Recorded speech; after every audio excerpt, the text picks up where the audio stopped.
Welcome, everyone. My name is Jessica. Today, Norma, Nadia and I will continue our monthly training series on the importance of supporting the mission of the university hospital to have a workforce that reflects diversity of our community. Like race, gender, religion, and sexual orientation, age is an important characteristic in building a diverse and inclusive organization. However, our recent employee survey reveals the dissatisfaction and unhappiness in the workplace attributed to a lack of cooperation and harmony amongst each other. With that, our productivity and work morale goes down, while stress levels go up. Last month we learned that by practicing cultural competency we improve relationships amongst each other. Another way of building strong personal and professional relationships is to recognize and respect generational differences. Let's learn how to not use ageist stereotypes and avoid treating each other in a discriminatory way. Please watch the following scenario and think about the effects age discrimination could have on our hospital. Meet John Smith. He is a 60-year-old man who joined University Hospital about a year ago. He is a coding supervisor. John gets along with his coworkers, maintains professional relationships, and accomplishes departmental goals.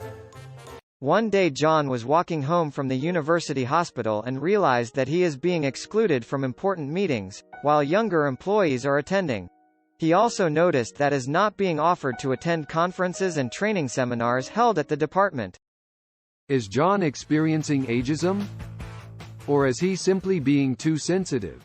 John decides not to come to wrong conclusion and continues his work. One day he learns about new coding software being installed at the office. He writes an email to his manager and offers his help with the implementation and training process, but gets no response. Instead, a younger employee is promoted to oversee the project.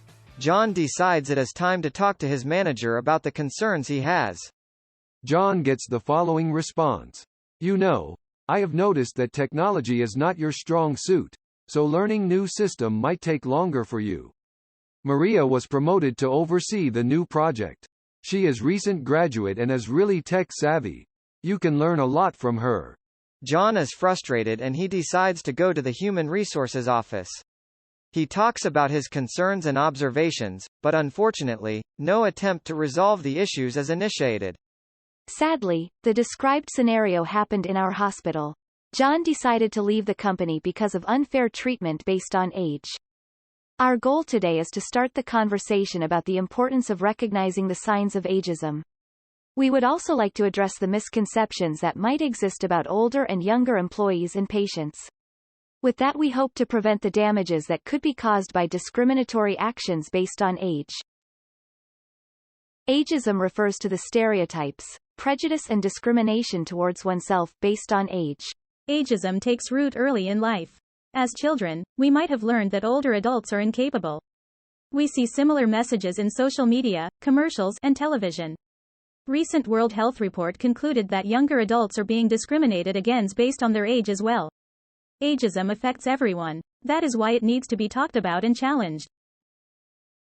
I would like to give you some examples of how ageism could look like in our hospital. When we refuse to hire people over a certain age. When we ask an applicant about their age during the interview. When we see older coworkers as less productive and stuck in their ways and younger coworkers as unskilled and irresponsible. All of these examples could hurt a person and lead to discrimination. Norma will give us more key words we should all look out for to avoid discrimination based on age. Have a look at some common phrases that we all might have used without realizing that they might cause harm to others. Let's be aware of these and practice respecting each other no matter the age. According to U.S. News & World Report, the average retirement age has increased from 62 to 66 years. By 2030, 1 in 4 workers will be 55 years or older. The Age Discrimination in Employment Act was signed by President Johnson in 1967. It prohibits discrimination related to hiring, employment termination, work assignments and promotions against people 40 years or older. So far we have learned that ageism can negatively affect everyone. Let's reflect on that and put our knowledge to practice. We offer you some simple steps to follow that could prevent, challenge and end ageism. not only here at the university hospital but also in your professional and personal relationships. First, we can all learn more about ageism by listening to personal stories of one another and reading more about this topic. Next, we can start developing advocacy skills and use it to speak up when needed.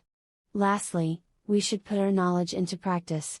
Do so by correcting stereotypes, challenging ageist jokes, and speaking up against the discrimination based on age. Before we wrap up the training today, we would like to emphasize how important it is to use this knowledge not only in our work relationships but also in our everyday communication with our patients. The university hospital's strategic plan was developed in mind with the triple aim.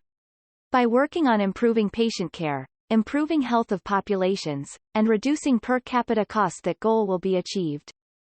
We encourage you to think about the information presented today. Talk to each other and share your experiences. If you have any further questions or concerns, we are always here for you and will do our best to address it. Finally, we must always remember that dignity and respect are the rights of all workers. We can help fight ageism in the workplace by becoming aware, learning about and recognizing ageism. We all need to become allies to fight against ageism so that our coworkers and our patients thrive and live happy and healthy lives. Thank you for coming, everyone. See you next time.